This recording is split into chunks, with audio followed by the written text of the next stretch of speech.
lecture in the holy month of Ramadan and Lent is indeed a great sacrifice for Professor Oloyede, and we do not take it for granted. At this point, I would request that we appreciate Professor Oloyede with a standing ovation.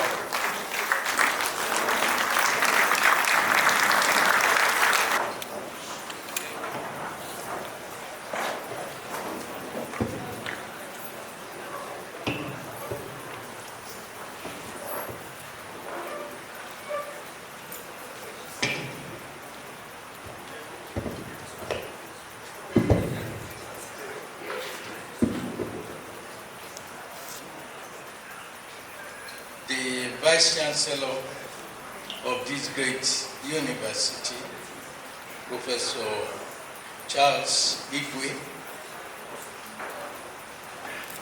the celebrant or the one being celebrated today, Professor Ozumba.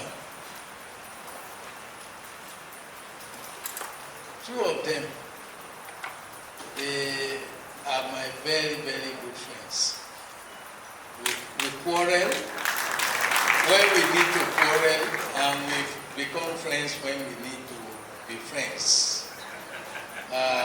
They have been very, very close to me, and I thank God for their life. And Madam, thank you for taking care of my friend for me. My brother, Distinguished Senator Tony Nwoye, a product of this great university, and I'm sure in whom you are all pleased, because what he said today at the Vice Chancellor's committee room, I need to leak it to you, that he has taken it upon himself to make sure he extraordinarily developed this university. I'm sure at the end of his tenure, hold me responsible if you do not have a mark. I say it, if he does not make the mark he has promised, I know what to do. I can tell you, he will do something remarkable that you will know that an alumnus of this university is in the Senate of the Federal Republic of Nigeria. Your clapping is not enough. Because you have to encourage him, because we hear the rumor of the amount of constituency projects, and he has said that this university has made him a medical doctor, which is more than anything than anybody can talk about. Becoming senator, becoming this. If he's not a medical doctor, probably he will be organizing secretary somewhere, and nobody will think of his being a senator. So he appreciates that, and he promised, I'm helping him to announce that he will fulfill his promise.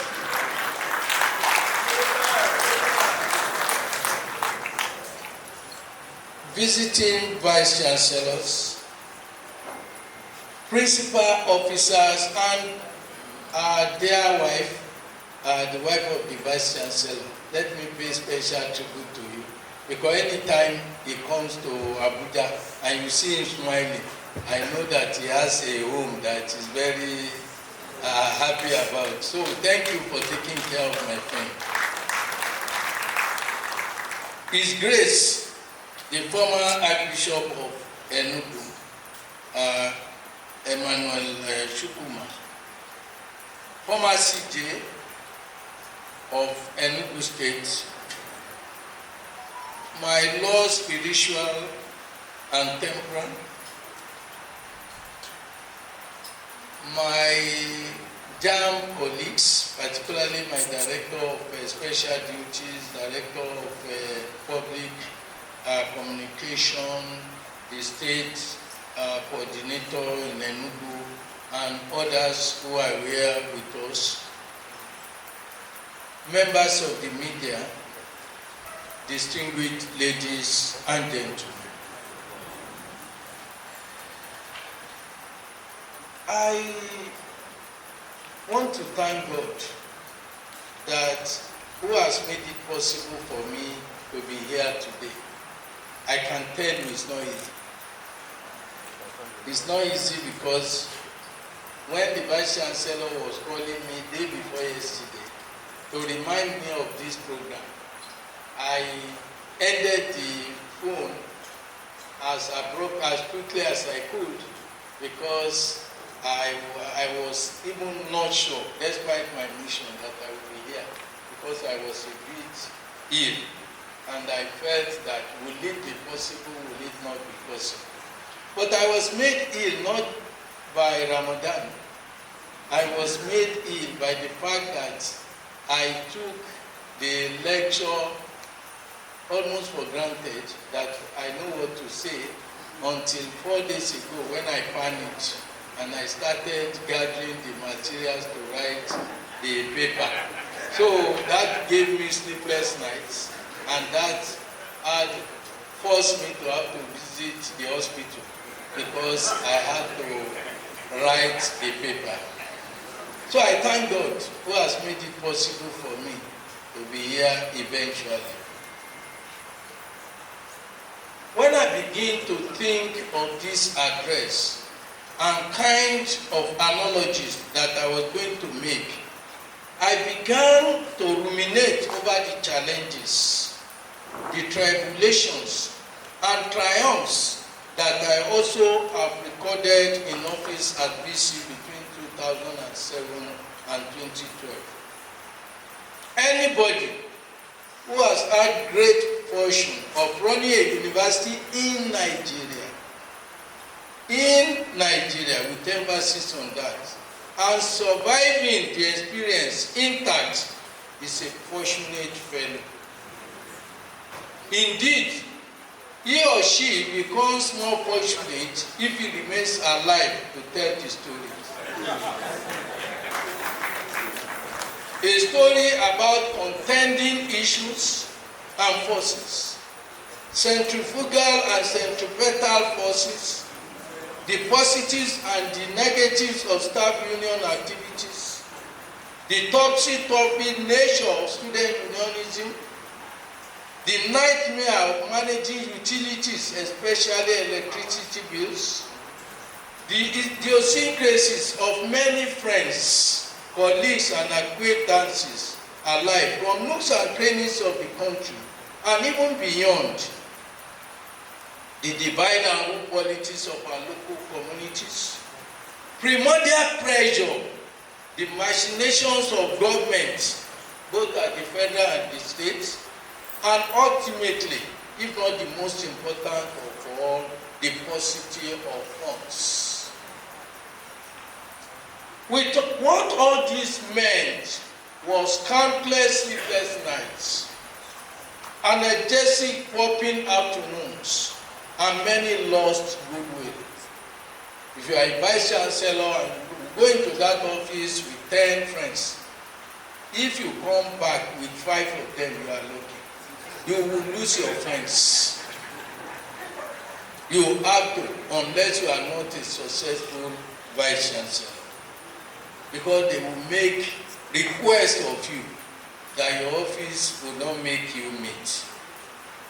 It is obvious that you never can win when you are a vice chancellor.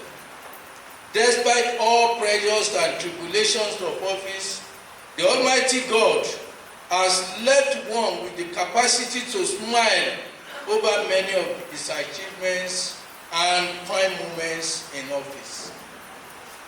If I tell you there is nothing in the office of the Vice Chancellor, I'm telling you lies.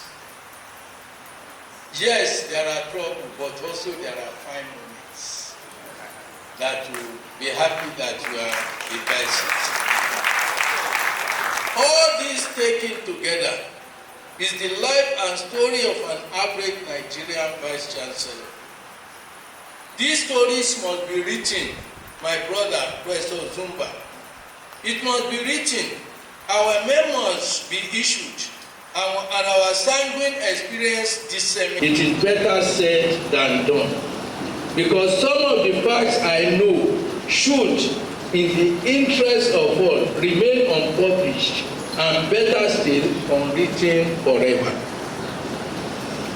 If people are saying put your pen on paper, unless you want to tell lies, if paper my experience, it will cause more trouble than good. So many of those things I got to know must die with me. I remember one day I was in my office as Vice Chancellor, and I saw a respected professor with one of his staff. I was looking at it on the screen, and I couldn't believe seeing this professor, what he was doing with the typist on the screen. I was so irritated that I sent for the professor. It was the greatest mistake of my life. I gave him a cup of tea and I put the screen on. The man just collapsed in my office. I had to call medical doctor to resurrect the man. So that day I knew that some of the things you know as Vice Chancellor should never be said. I'm sure that presiding over a well-established and famed university like the University of Nigeria, Nsukka, with the ever-ready lion and lionesses, could not have been a tea party. It is on this note that I once again congratulate my brother, Professor Benjamin Chukwuma Ozumba, for surviving the seat of the Vice Chancellor of this great university intact. At least for what we can see, is alive. Yes. We will await his biography to learn the true story. Again, I consider it a great honor for me to deliver this lecture and to provide some solutions on this matter. What I want to do in this lecture is to stimulate and debate on the burning issue of institutional autonomy and accountability. In recent times, there has been a dissonance in the position on both concepts by university unions, the government, and the general public. In the course of writing this paper, between day before yesterday and yesterday, and even this morning, I had to change the topic. The title to Institutional Autonomy, Accountability, and the Quest for Efficient Governance of Nigerian Universities. What I was writing on is sustainable development, but university autonomy and sustainable development. But I got so many materials to the extent that I felt it is not, our struggle in Nigeria is not about sustainable development. It's about governance. The trouble is not, then I went back to the topic to change it to the struggle for governance in Nigeria, in Nigerian universities. The discourse on university autonomy and accountability has become rather complicated in recent years. This is because diverse segments of the society have developed different notions about them. These are issues that can affect the purpose and performance of the structure and functions of our educational system now and in the future. as a former VC myself, and as a lifelong member of educational system in Nigeria, I have seen enough. I've experienced enough to be able to contribute to this debate. I've chosen to intervene in this debate on the cry for university autonomy in Nigeria with the aim of helping to generate awareness of the concept and enhance deliverables that would lead to the re-engineering of the structure and mechanism of the Nigerian university system. But first, let us understand what university means in the real sense of it. We can then interface with the structures and process that led to the twin cries of university autonomy and accountability. The university core and the public good. A university is recognized as an institution of higher learning with authority to confer degrees. Thus, university has accomplished a lot in different parts of the world. We went into the first university in this part of the world. The first university in Europe, Africa, was in Africa, University of Kairouan in Fez, Morocco. It was the first to be established as a university in 859 AD. Azhari University in Cairo was established 970 AD. Both are in Africa. The first in Europe known to history was University of Bologna, which was established in 1088. The modern variant of the university system in Nigeria, variant of it was the University of Ibadan, which was established as a university college of the University of London in 1948. And of course, that's why we say the first university in Nigeria is University of Nigeria, Nsukka, because it was the first full-fledged university established. University are expected to serve three basic functions: teaching, research, and community service. But it's not about intellect alone. That's why when you award your degree, you say having been found worthy in character and learning. Many people have said we are telling lies. It is not true. Universities measure character. That is why the major offense in any university in the world is misconduct. If you steal, if you do anything you fight, everything is captured by the word misconduct. And anybody who misconducts himself in the university is expelled. So if you can survive 3, 4, 5 years without being found to have misconducted yourself, you have earned the certificate for character. That's why we say you are found worthy in character and learning. It has been said elsewhere, and many people say this, that there is no university without institutional autonomy. If there is no autonomy, there is no university. One thing, however, is that universities worldwide do not all possess and do not enjoy the same system of autonomy. In many cases, the laws have vested management and control in a governing council, board of regents, or any other body, whatever name so called, to manage the university. In Nigeria, the national policy on education tells you all. You can see national policy of education, all the different versions. 1971, 1981, 1998, 2004, 2007, 2013.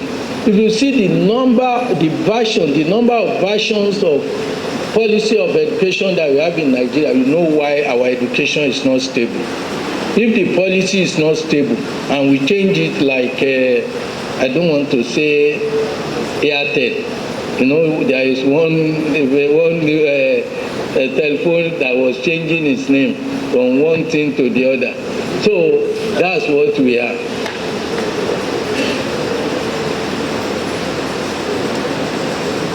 I now go to the meat of the matter. In Nigeria, when we are talking of autonomy, it is about who controls the spirit and the soul of the university, workers or proprietors. That's what it has come to. That is, those who establish the university, should they continue to control it, or those that are employed, should they be the one to control it? University autonomy and accountability.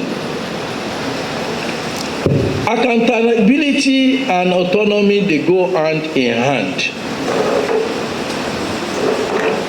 Key actors within higher education system have continued to hammer on the need for institutional autonomy and self-regulation for the universities. This could be through annual reporting, spending review, and performance reporting. We therefore, in considering university autonomy, we must discuss self-accountability through audits and performance indicators. If government wants to intrude in the administration of the university, for instance, we should be able to tell them that this is what we have done, and it is only performance indicator that can show that. If we ourselves do not develop performance indicator, how are we going to say we have performed? Many people in the world are using self-accountability, performance indicators, and service to the community as assessment parameters for universities. That is, account for what we have given you. What are the indicators that government is not wasting its money on University of Nigeria, Nsukka? What has Nigeria gained from establishment of UNN? And number 3 is that everybody here, look everywhere, the roads are bad, the politics is stupid, everything bad. Are we not responsible as university people? Despite the inhibitions that we have, will we not say that we are failing? Even if we need to say we are not totally responsible for our failure.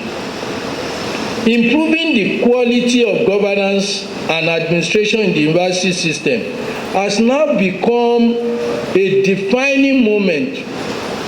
It has become what defines university chastity. How do you say you have performed? Oloyede 2021. But how do autonomy and accountability manifest in the process? What is university autonomy and in whose interest? How is accountability within university system implicated in all this? These are questions and posters that continue to agitate the minds of countless people in and out of the system. I will try as much as I can to dissect the phenomenon and weigh the pros and cons of university autonomy in this age of global economic and social adjustment.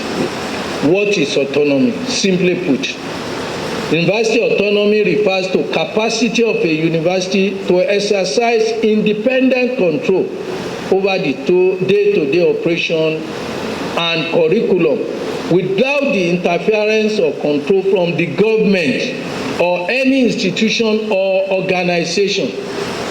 It has proved extremely fundamental to the successful operation of the university system worldwide.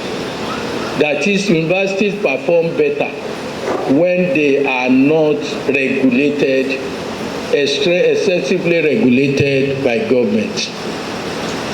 In an atmosphere of institutional autonomy, the institutions are allowed to administer themselves, appoint their key officers, including vice chancellor, determine their conditions of service, control the curriculum of their students, control their own finance, control the admission of students, and generally regulate themselves as independent legal entities without external interference.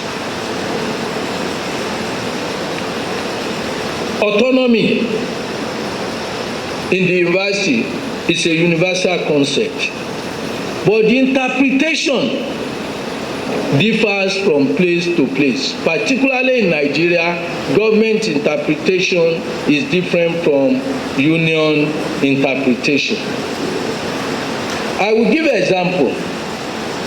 Sometime the federal government, the head of state sent a bill to the National Assembly for university autonomy.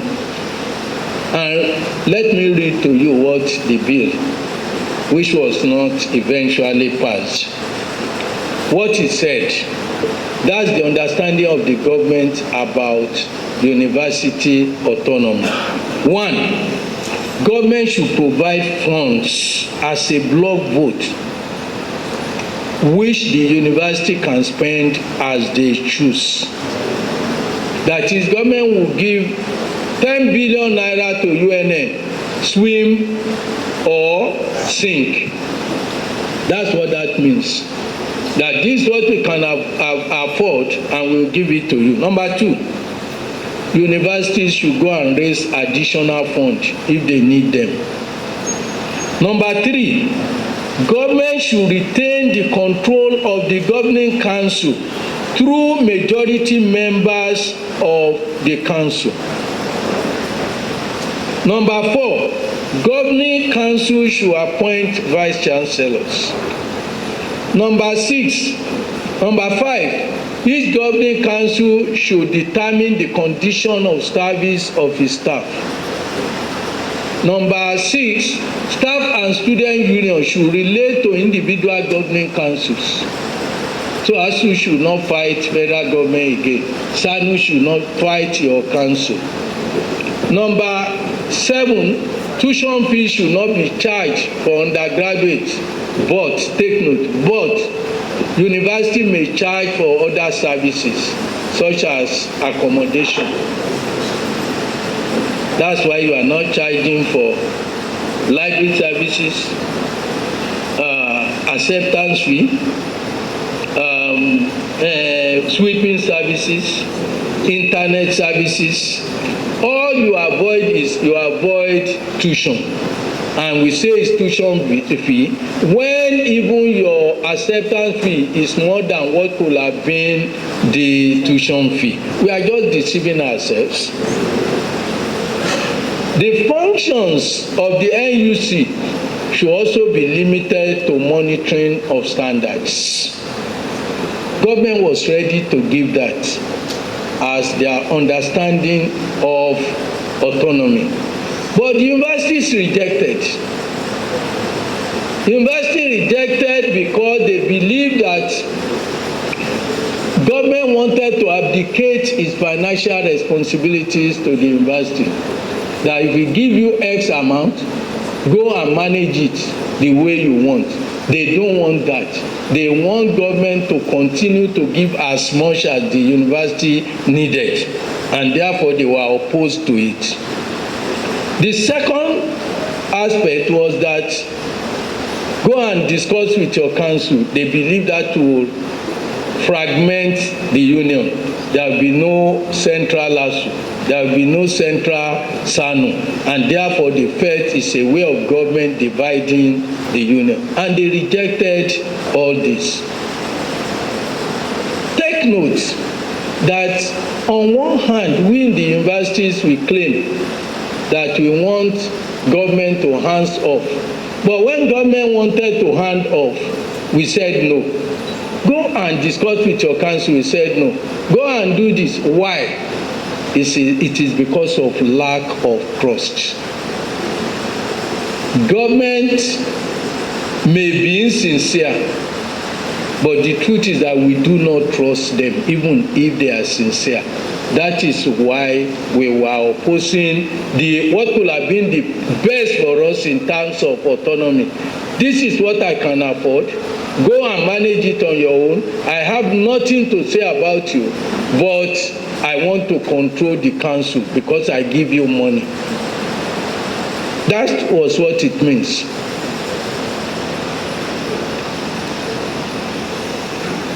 We rejected it, and we will see the outcome.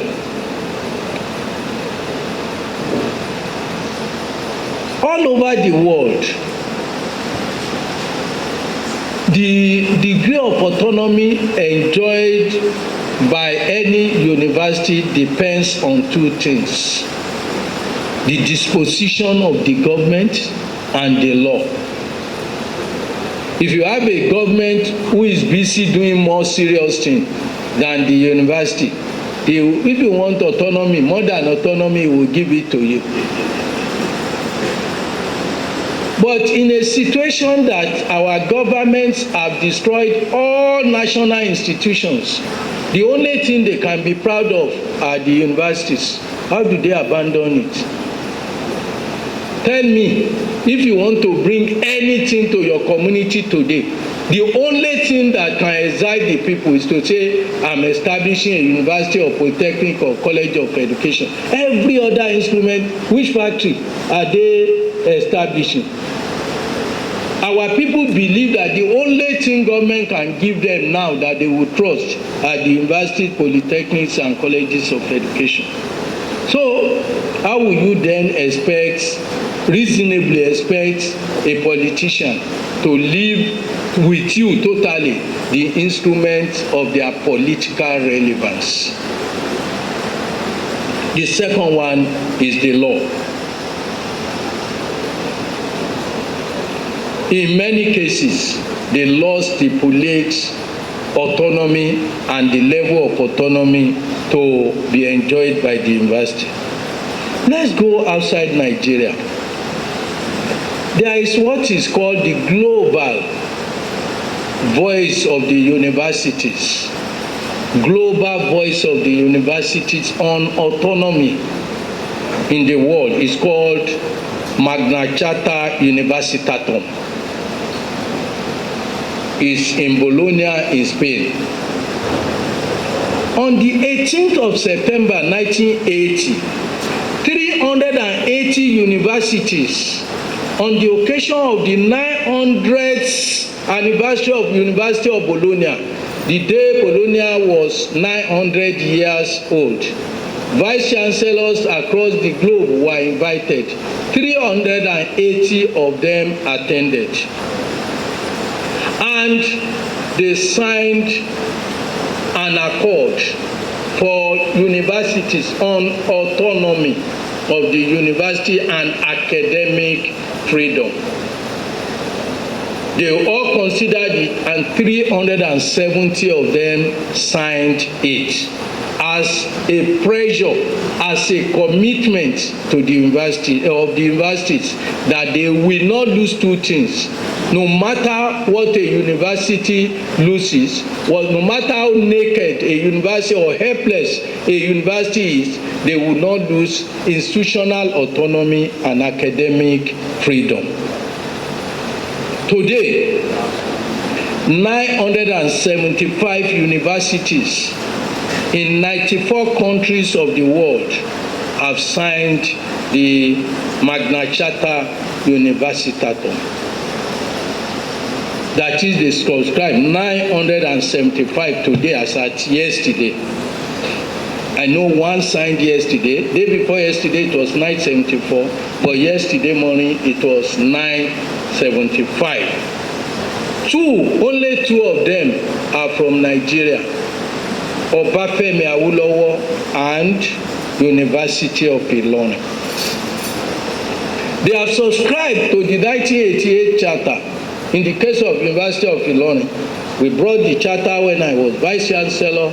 We debated it in our Senate, paragraph by paragraph, and we decided to adopt it. That we believe in it, though originating from Europe, and that's why our university is a signatory to it. I know that UNN is not a signatory, but I encourage you to do so. The two Nigerian universities, Obafemi and University of Ilorin, who signed, they are not up to date. Because in the course of writing this lecture, I visited the website of Magna Charta Universitato, and I saw that these two universities are yet to endorse the March 2020 version of this charter. What that means is that if they go there today, they cannot vote as a member of the charter because they have not signed the new version. What the new version did essentially is to say that is 2020 version. We cannot be talking about autonomy without responsibilities. They have now included the responsibilities of the universities, that rather than, yes, we need autonomy, we must fight for autonomy, but we also need to be responsible and accountable to the owners of the university and the public. The new version, like the old version, emphasized 3 items on university autonomy and academic freedom as follows. 1, independence. That universities must be independent in their research and teaching. And they must be intellectually and morally independent of all political influence and economic interests.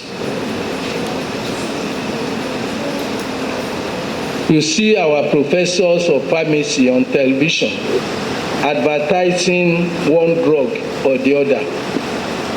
That is against the standard. Your commitment to academy should not be because Glasgow is supporting your research, and they now make you to go to the television to say Glasgow is the best drug for malaria. Number 2, teaching and research should be inseparable. Because they have discovered that some of us are emphasizing 200, 300 publications without any impact on our students. That teaching and research should be inseparable. You cannot claim that I'm on strike. I am not teaching, but I'm doing my research. The Magna Charta says clearly that you cannot separate research from teaching. The material for teaching should be the product of your research. Some few years ago, when I started teaching at the University of Ilorin, 1982, every year when you want to allocate courses, you must bring your publication in the previous years. That's what will be used to allocate courses for you. But today, what do you have?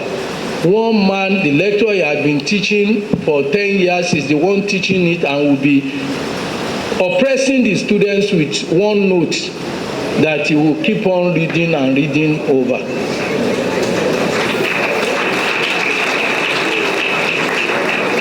How will we be respected? How do we talk of autonomy when the Vice Chancellor is not in position to check whether lectures are going on or not? When I was Director of Academic Planning at the University of Ilorin, I did a research. I put one of my academic planners in each of the classrooms, lecture rooms, theaters, from 7 o'clock, 7 a.m. to 7 p.m. They must stay there and give me the number of lecture hours that take place in each of them. We found out that our lecture rooms are being underutilized, 30% utilization, and we keep on building more.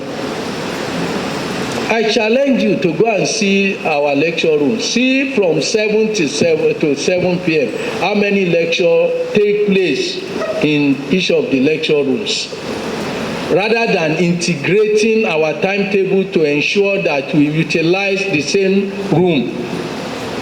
And what did we do at the University of Ilorin at that time? We created gossip centers, what we call gossip centers. Gossip centers are where students can rest when they have no lectures.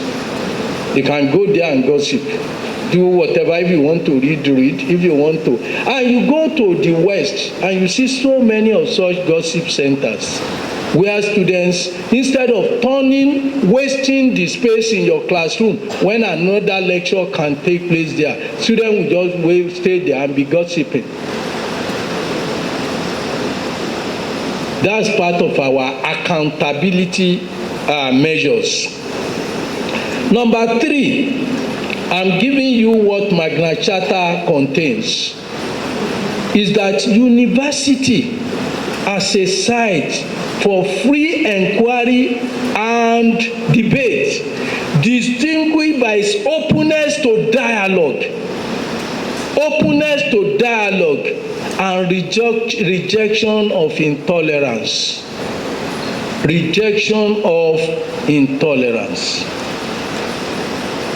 When I was Vice Chancellor of the University of Ilorin, one thing I always enjoyed, those who recruited me when I was assistant lecturer, they were there and they would say, Mr. Vice Chancellor, sir, you remember, is it your set when we were admitting you people? I say, yes, sir.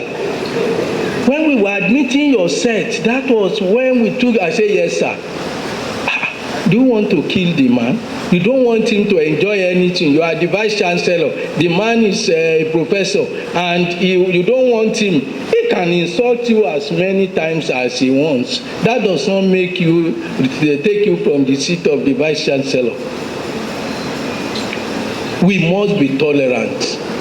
Somebody who is just a senior lecturer will stand up and say, Mr. Vice Chancellor, it appears you do not understand. That's university for you. And we must not be intolerant.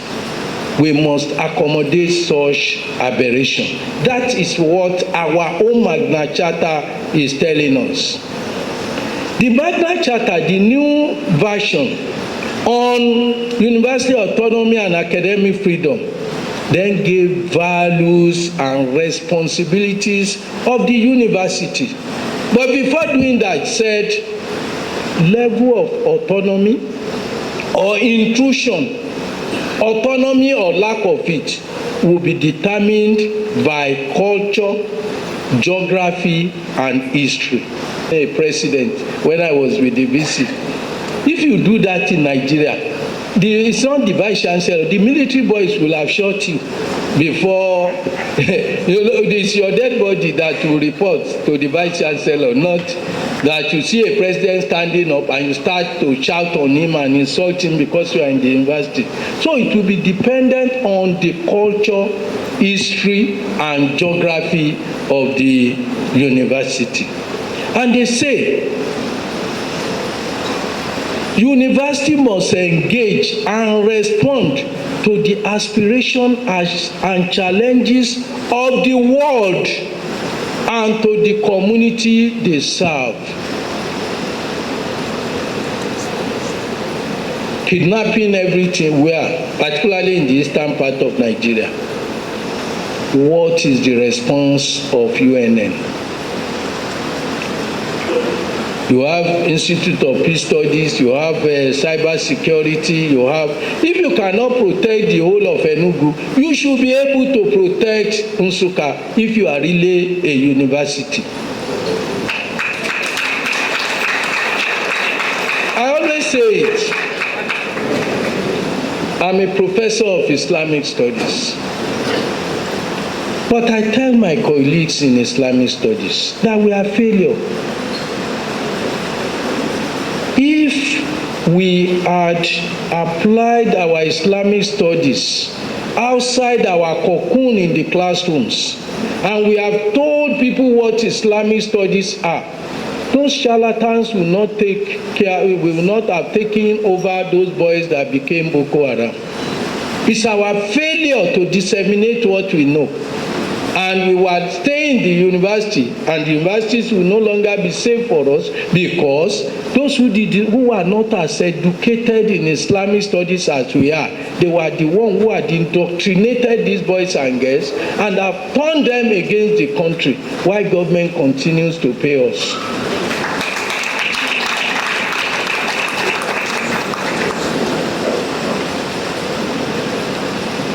Intellectual and moral autonomy is a precondition for the fulfillment of universities' responsibility to the society. I'm talking about what the Charter says, that government should give us moral authority to dismiss a student that you have misconducted yourself. Not a court now will tell you, if you say somebody has stolen something, even if he has stolen it, the vice chancellor cannot expel him. The court will return that student, because our courts have said stealing is a criminal offense, and it's only courts that can try criminal offense. So many judgments to that effect. If somebody forges certificate, you cannot accuse him of forgery. Court will return him, because forgery is a criminal offense that only courts can decide.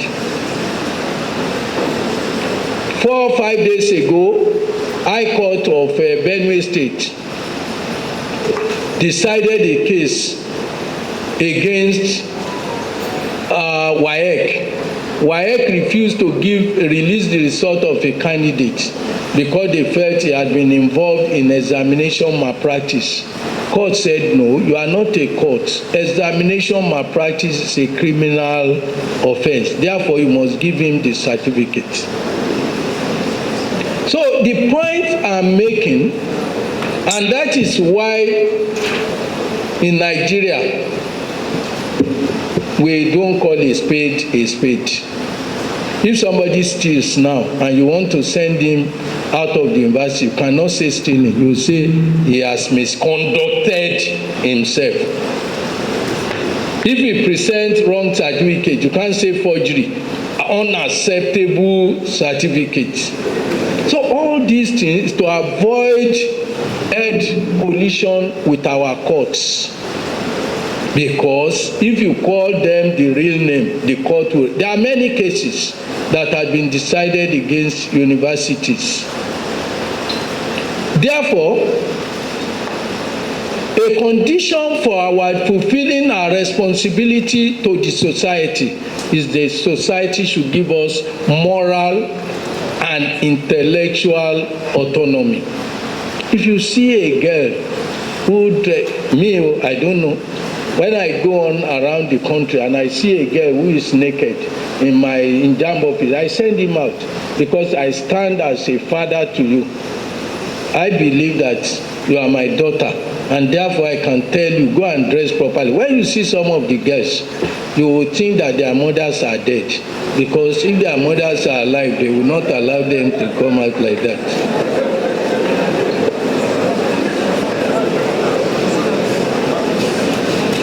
The need for independence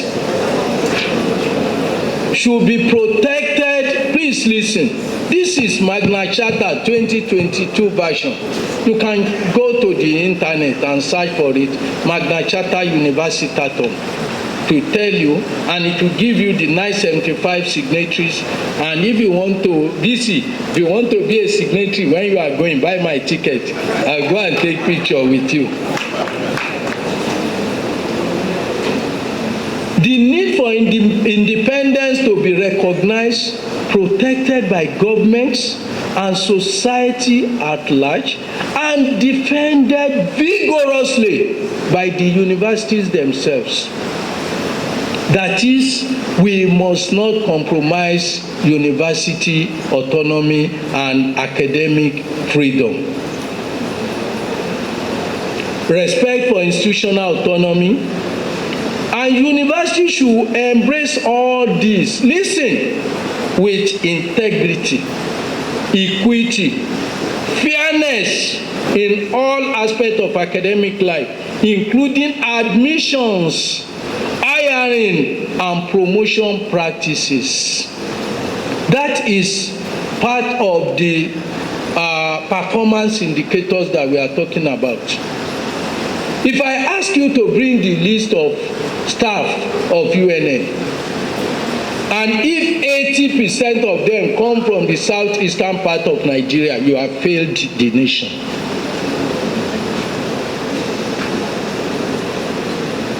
You have failed the nation. That is, there is no difference between you and the others. The politicians you are saying don't come to the university, you have already destroyed the university on your own. The same thing goes for others. I'm not just preaching it. You can go and take my annual report when I was busy. I insist that we must have students, staff from all parts of the world, not just Nigeria. If we must be talking of autonomy, we must also be responsible. We must welcome and engage diverse voices and perspectives. These are some, and I encourage you to go and read it on yourself. I think you will read at least 50-40 pages that I have summarized. In our discussion of autonomy, it may be necessary for us to look at academic freedom, trust, accountability. But let me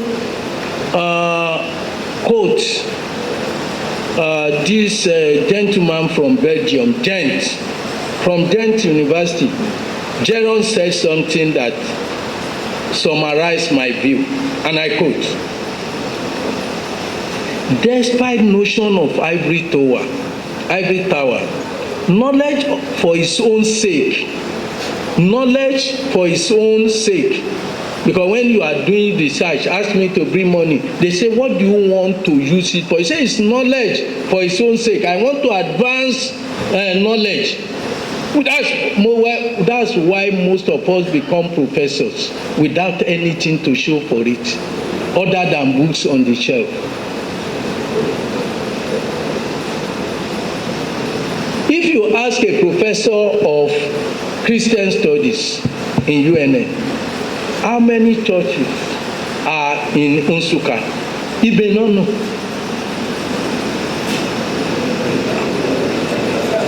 He may not know. Something as simple as, oh, there is a problem.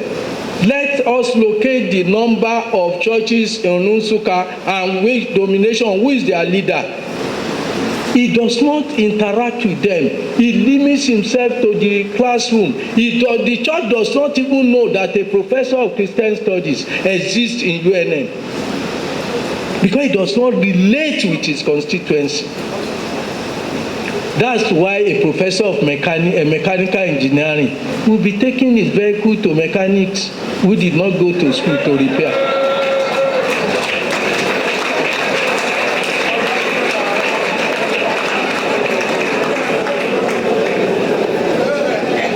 I always use this personal experience.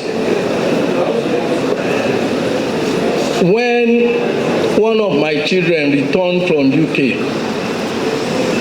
with a PhD in electrical and power engineering, I called him.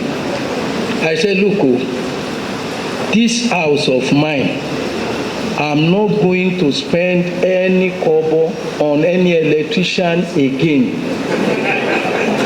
How we are going to, beyond paying NEPA bill, everything about fault in this house must be carried out by you. Because we have separated ourselves from reality. How do I send somebody to school to level of PhD in engineering and he come now to tell me that I should go and employ an electrician who didn't go to school? It doesn't make sense to me.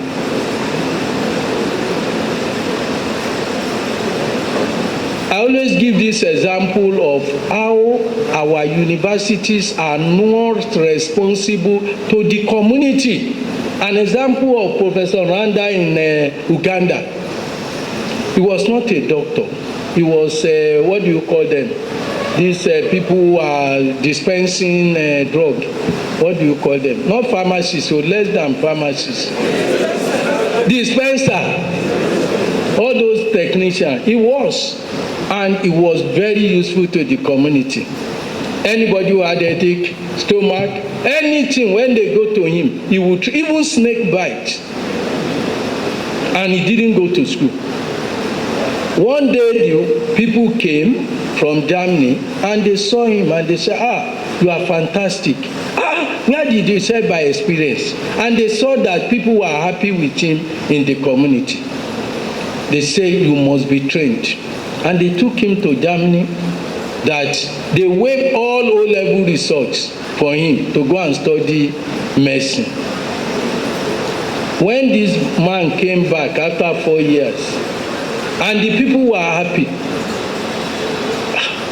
and they said, doctor, you have come. We have suffered. I have a headache. He said, no, I'm a specialist in pediatrics. They say pediatrics, what does that mean? Say small children. You can't treat our slave by saying, no. I'm a specialist in pediatrics. The people were not happy. Then the people came back. And they said, doctor, you need further training. They took him again to Germany. And when he came back, they say, you say you are for children. We are our grandchildren. He said, now, I'm now an epidemiologist. The more educated he is, the less useful to the community.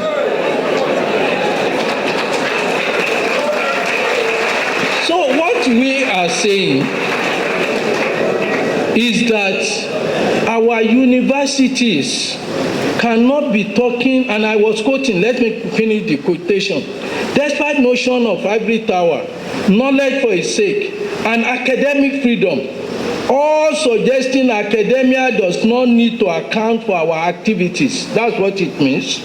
Academics and institutions, through time, have had relationship with various stakeholders in which the question is answerability. Answer our question.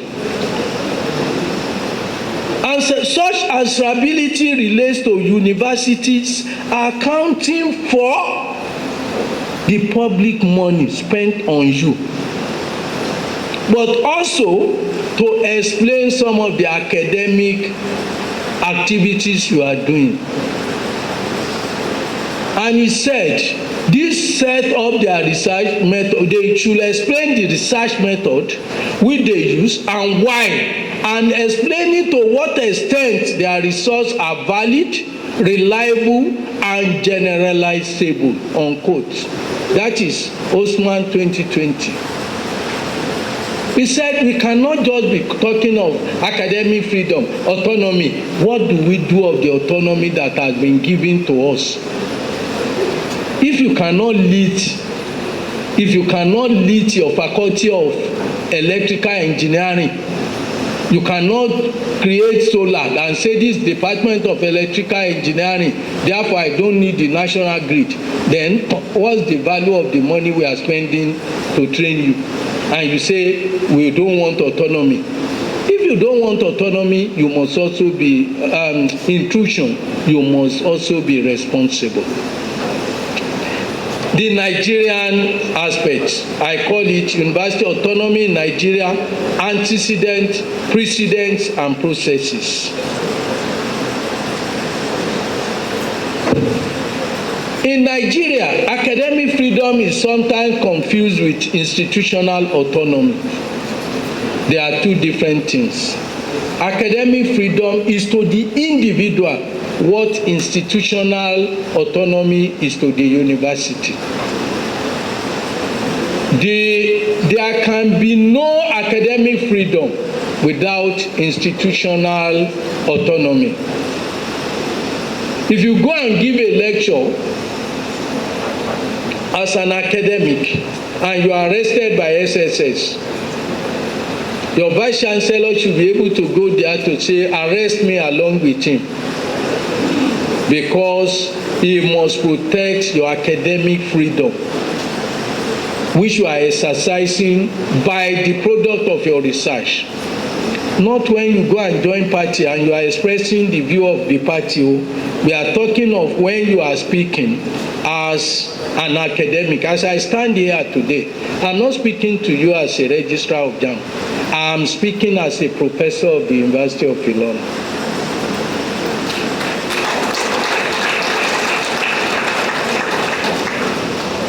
In Nigeria, without getting our institutional autonomy, we cannot get academic freedom.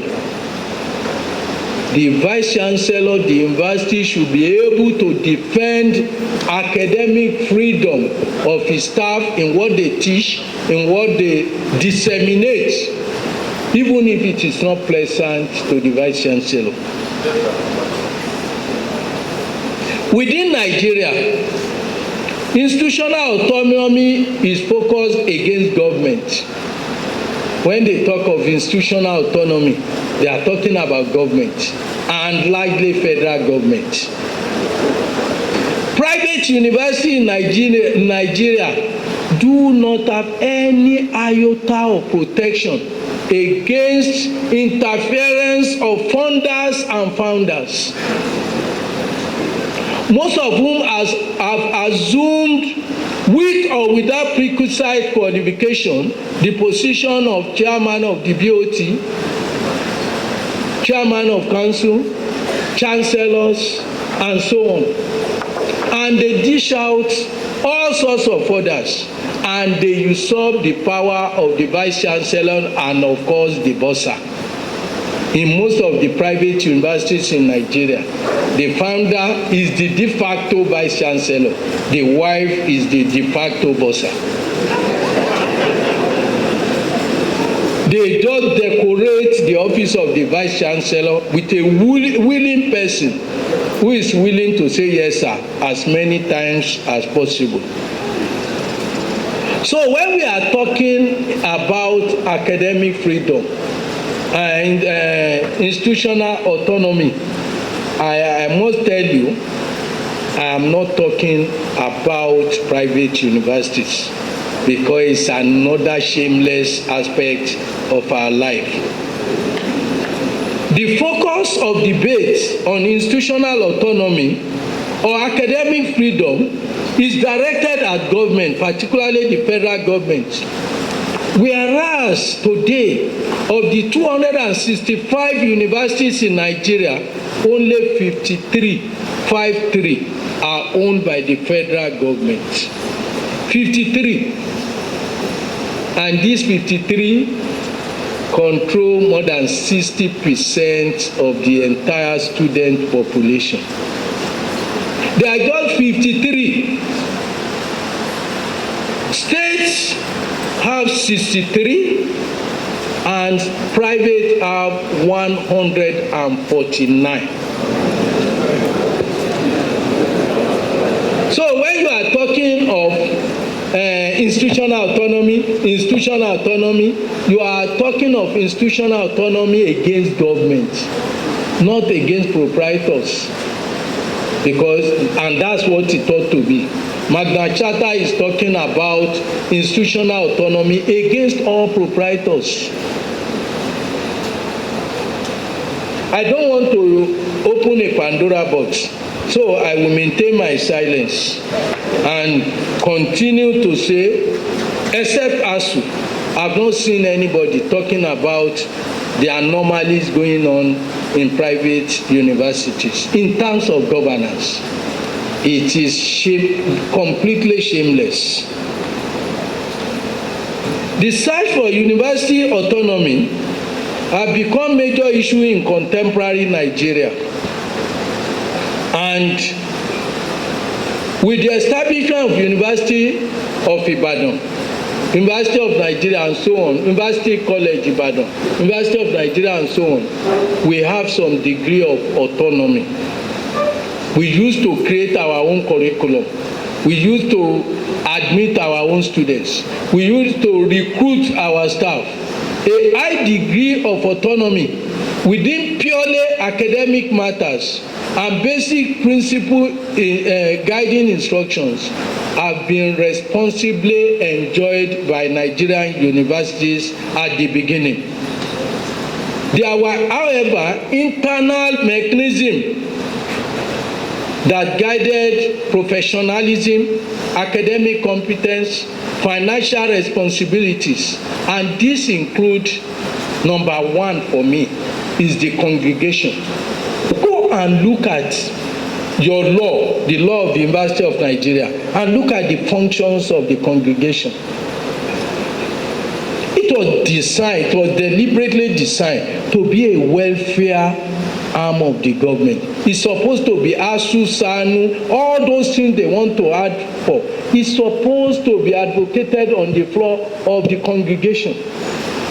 And that is why a respected vice chancellor will not preside over congregation. To give freedom to people, they will not go there unless when they want to vote, so that they don't create problem. But normal congregation, leave it to people to go, so that they can say whatever they want to say without any inhibition. Because when the vice chancellor is not there, the law, including your own law, does not allow deputy vice chancellor. You must elect your chairman. It was one of the principles, embedded safety valve, embedded in, but who is reading? Many of us think that congregation is just a day where you go and elect your representative to council, which is not. The primary purpose is welfare, water, transport, and so on. That was the purpose of the congregation. Go and look at it. It's summarized in UNM. Ibadan Ilorin just express it deeply. You can look at all the laws of the universities, and you know that congregation is one instrument that we are underutilizing as an accountability measure in the university system.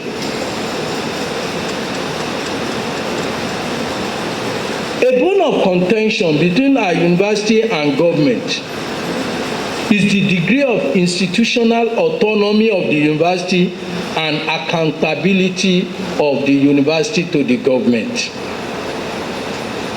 While government emphasizes accountability from the university emphasizes institutional autonomy against interference. That's the bone of contention. Then I go to what we call the battlefield. The major area of conflict in Nigeria is institutional autonomy. It relates to funding and expenditure and accounting for it. That's why Auditor General will come from Abuja to come and audit you in here, and they will be instructing the Vice Chancellors as if he was a clerk. And if you are not careful, they will even want to take bribe from you. Because if somebody is not mad, how do you see a Vice Chancellor and you ask him for a bribe? The day a Vice Chancellor gives bribe, he has lost moral authority to preside over the university.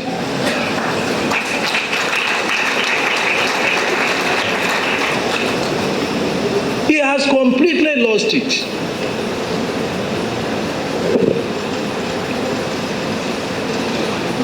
I said it relates to funding and accounting for it, curriculum and standards, recruitment of principal and non-principal officers, and admission of students. Consequently, what Nigerian government considers as instrument of accountability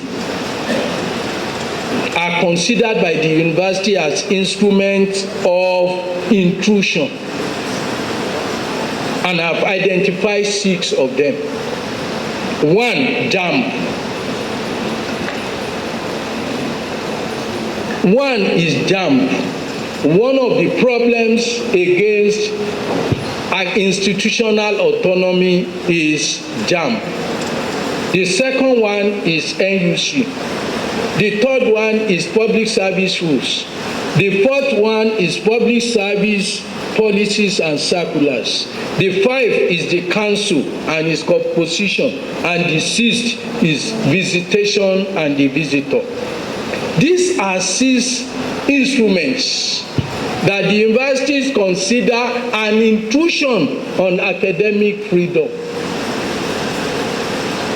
and we, the government, considers as accountability measures to be able to, through them, account for the activities of the universities.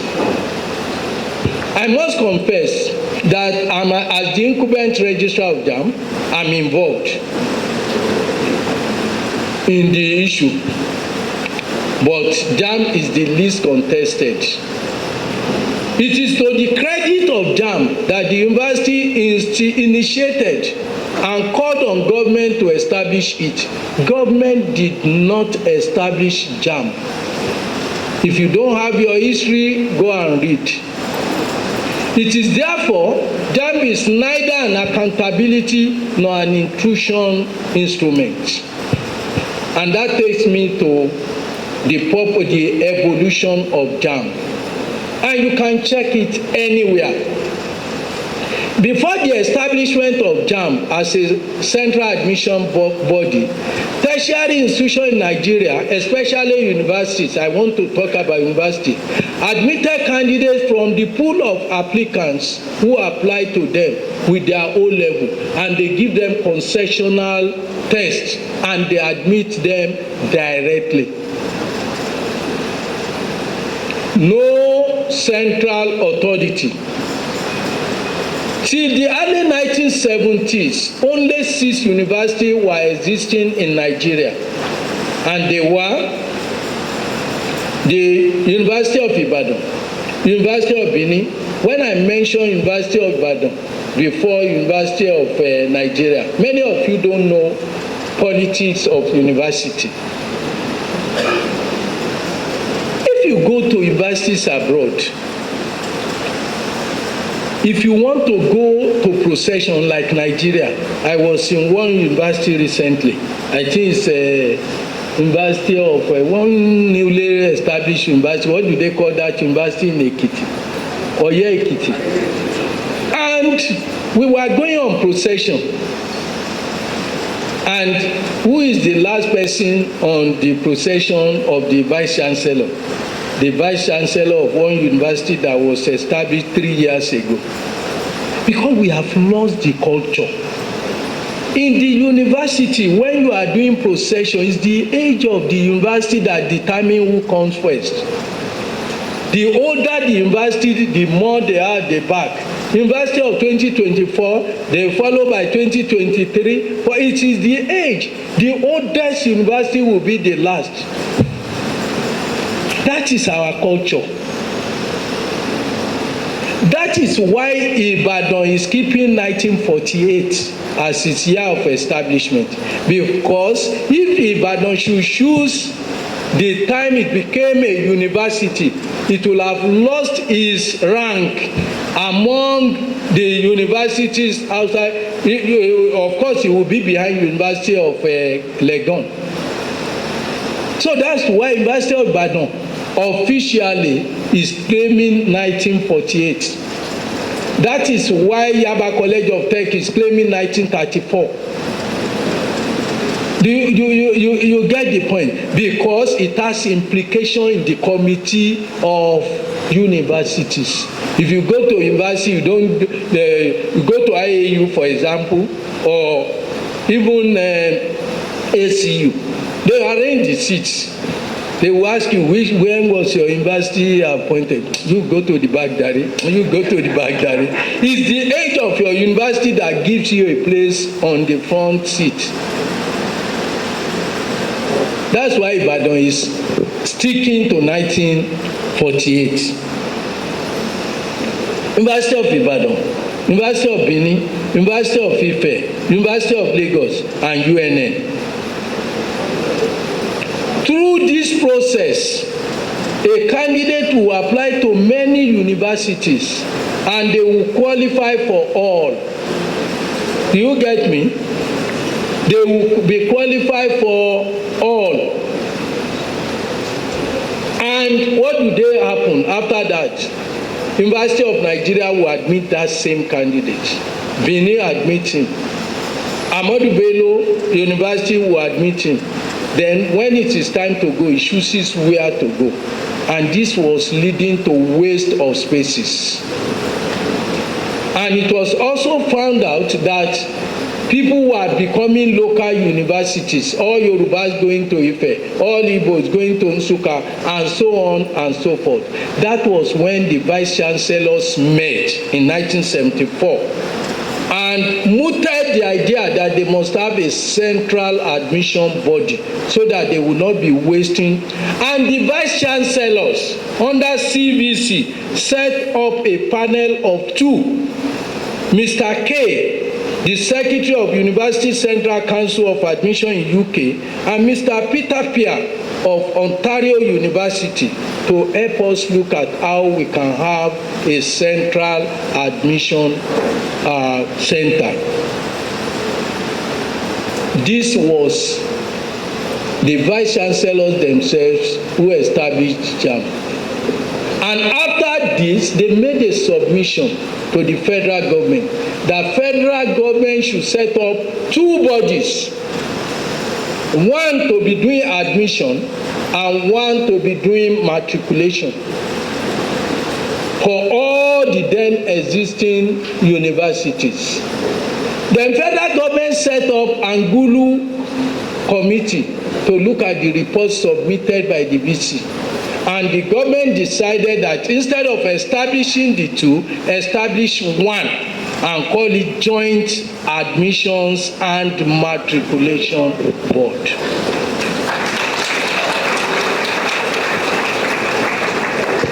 The evolution of JAMB explains why it is called Joint Admissions and Matriculation Board. Not only because it was joint of matriculation and admission, but all because it's also joint with the Senate of each university. That's why it's called joint. And to further underscore that, the first six chairmen of JAMB were vice chancellors. You have forgotten that when there were 13 universities then, when JAMB was set up, the first chairman of of the board of JAMB was Professor Akinkugbe as Vice Chancellor of the University of Ilorin. The second one was Donald Ekong, Vice Chancellor of Port Harcourt. The third one was Adamu Beki, Vice Chancellor of University of Benin. The fourth one was Mahdi Adamu, Vice Chancellor, University of Sokoto. The fifth one was Isa Muhammad, Vice Chancellor of Calabar and Abuja. You remember? Oh, those you are not old enough. You know, it was VC of 2 universities. Despite the fact that JAMB Act was reviewed in 1989, it was reviewed in 1989. That aspect of Vice Chancellor being chairman of board was not removed in 1989.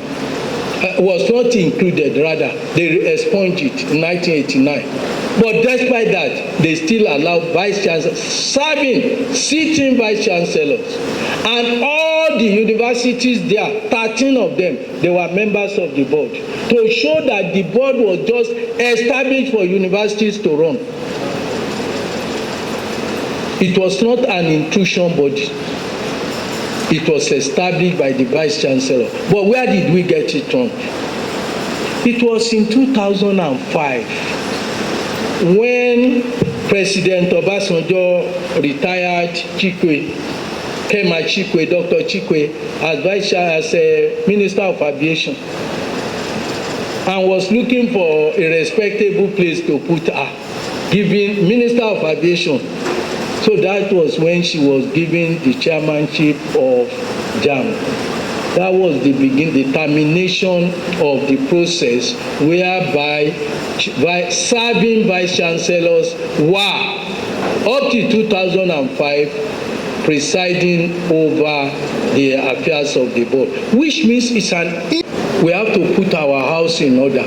Our houses are stinking. Universities in most parts of the world consider their responsibility to be accountable as very important. They defend it as they defend their autonomy. A visit to the websites of AAU, IAU, ACU, Magna Carta Universitatum, and other. When I was president of AAU, we carried out an exercise.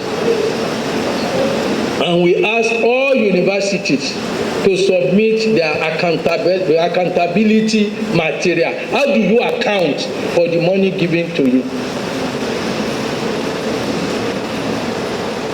In Africa, it is difficult. And if you go to IAU website, you will see what we did. I was part of what we did. I submitted University of Ilorin to IAU on doctorate examination. How do we award doctorate? How oppressive are we to our doctoral students? How we were using them and wasting their time and so on. They say any university, and I offered University of Ilorin as example in Nigeria to go and, of course, it made the university better because they found all the faults. They wouldn't kill me for the faults. Rather, they gave us our scorecard, which improved the quality of our postgraduate studies. In Ghana here, it is the university that set up visitation panel, not the government. And they don't do for their friends. But look at what we do in our departments. You want to appoint external examiner to come and examine your candidate. You look for your old student who is teaching in another university. Or you go to the university where you will go to go and be the external examiner. You turn it into do me, I do you. People are watching what we are doing, and that's why they believe we are as corrupt as the society. It is unethical. It is improper. It is improper for us to go and appoint our friends to come and be external, me as vice chancellor. When you recommend your external assessors to me, the law gives me the right to appoint one. So if you bring 3, I add 1, making 4. I then toss the coin and pick any one of them. I just throw off the other 4. At times it may be the one I added, because I won't allow you to go and bring your friend as so you wouldn't know who I will pick. The law say you bring me 3. The law say I can add 1. Then I put the 4. And at times a dean will call. I will call the dean. Come, dean. And when he comes, I say pick one of those 4 papers. He will pick it himself and say open it. I say yes. That is your external assessor, because the law says there must be 3. You gave me 3. I've added my own. More often than not, he will be the one that will pick the one, but unknown to him that's what I've called him for. We need to do this. If sincerely embraced, peer review mechanism can help. And I want to give this with a painful experience.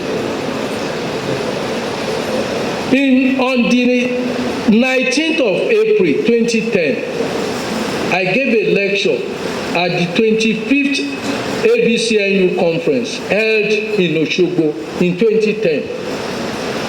And the title was Reviving Academic Culture and Etiquette. Reviving Academic Culture. If you go online, you will find it there.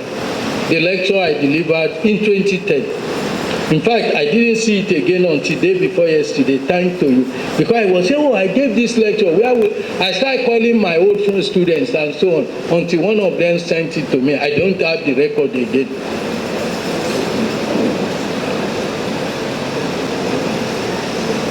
At that lecture, the paper was well received by the vice chancellors. And to the extent that the vice chancellor set up a committee to look into the paper, issue arising from the paper. This paper culminated in a self-regulatory code of conduct enacted by ABCNU in Kefi on the 24th September 2012. It is called Kefi Declaration. Vice Chancellor, old and new, you are aware of Kefi Declaration? Yes. Kefi Declaration. Kefi Declaration is important to me because I was the chairman of ABCNU. I finished my tenure 12 days after the presiding over that meeting, where we, all vice chancellors, private, public, everywhere, we signed this agreement. That university does not know that you cannot rise until the other person has taken his seat. When you call on the VC to give his address, he will go and give his address. He will go back to his seat before you stand. You don't meet on the pathway. It's unethical. Nobody crosses academic procession. You don't robe or derobe outside. I went to Oka and to give a lecture, and somebody was asking me to robe. I said, where? I will robe outside. No. You must give me respect the gown. If you go to Bologna to sign Magna Carta, you will see how they worship academic gown. They worship academic gown as the Igbos worship kola.